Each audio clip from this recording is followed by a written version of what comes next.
हे सगळं थांबवा, नाहीतर तुमच्यावर सुद्धा कारवाई करू। आम्ही कोणत्याही कारवाईला घाबरत नाही आहोत। लोकशाही मार्गाने, सनदशील मार्गाने चळवळीत काम करणारे आयुष्य दिलेले आम्ही लोक आहोत। आम्हाला कायदा सुव्यवस्था इथे बिघडवायची नाहीये, मात्र संविधानाने आम्हाला जो अधिकार दिलेला आहे तो सुद्धा प्राणपणाने जपण्याची आमची कमिटमेंट आहे। आम्ही यांना तातडीने पोलिसांनी सोडलं पाहिजे आणि त्यांना इथे घेऊन आलं पाहिजे, ही या क्षणाची आमची मुख्य मागणी आहे। प्रतिनिधींनी कसं वागावं, इथला मंडप जो टाकण्यात आलेला होता तो मंडप काढून टाकण्यात आलेला आहे आणि ज्या लोक बाहेरून आलेले आहेत त्यांना पिण्यासाठी जे जार होते ते जार सुद्धा संबंधितांना घेऊन जायला सांगण्यात आलेलं आहे। ही कशा प्रकारची असहिष्णुता आहे? छत्रपती शिवाजी महाराजांना मान्य असणारी ही सहिष्णुता आहे का? त्यामुळे आमदार संजय गायकवाडांना माझं आव्हान आहे की जरूर सांगाल त्या चौकामध्ये आपली चर्चेची तयारी आहे। तुमचे मुद्दे तुम्ही मांडा, आम्ही आमचे मुद्दे मांडू। त्यांची जी दादागिरी आहे ते पोलिसांना न शोभणारी दादागिरी आहे। आम्ही या देशाचे नागरिक आहोत आणि संविधानाप्रमाणे या महाराष्ट्रातल्या कोणत्याही चौकात जाणं, संचार करणं हे आमचा नैतिक अधिकार आहे, संविधानिक अधिकार आहे। त्यांनी सांगितले 10 मिनिटात हे संवाद, आम्ही जेलमध्ये, तुरुंगामध्ये कुठे न्याल तिथे जायला तयार आहोत। आमच्याकडून कायदा सुव्यवस्था बिघडणार नाही, मात्र आम्ही हलणार सुद्धा नाही।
आपल्याला पुरेपूर प्रयत्न जो आहे या ठिकाणी पोलीस केला जातोय।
आंदोलन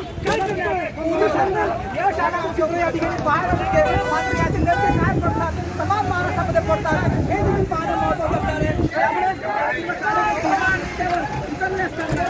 कार्यकर्त्यांना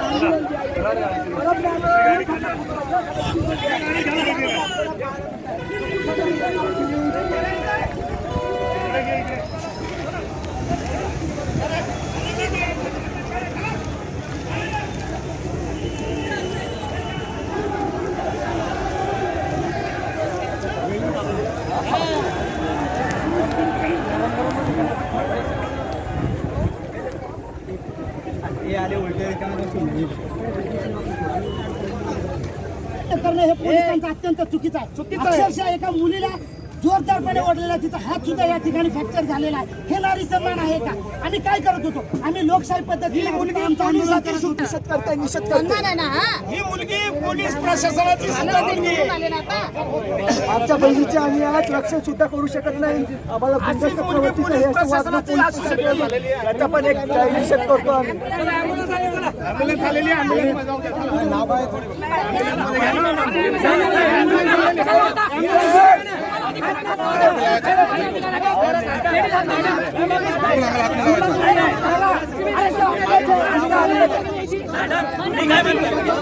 काय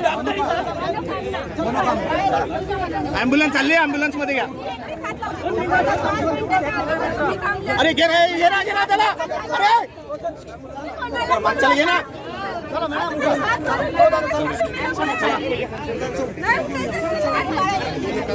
चला मामा. महिला आंदोलक आहे.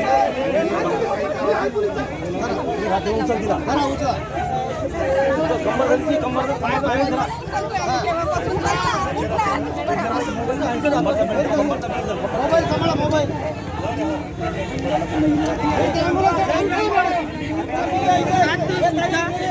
मोडलेला आहे आपण या ठिकाणी पाहू शकतो.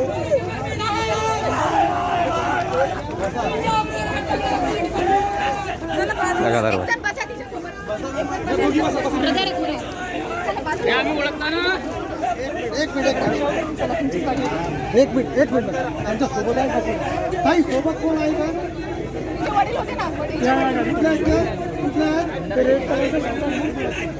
कुठल्या सोबत असं थोडं. हो मी आहे ना. सोबत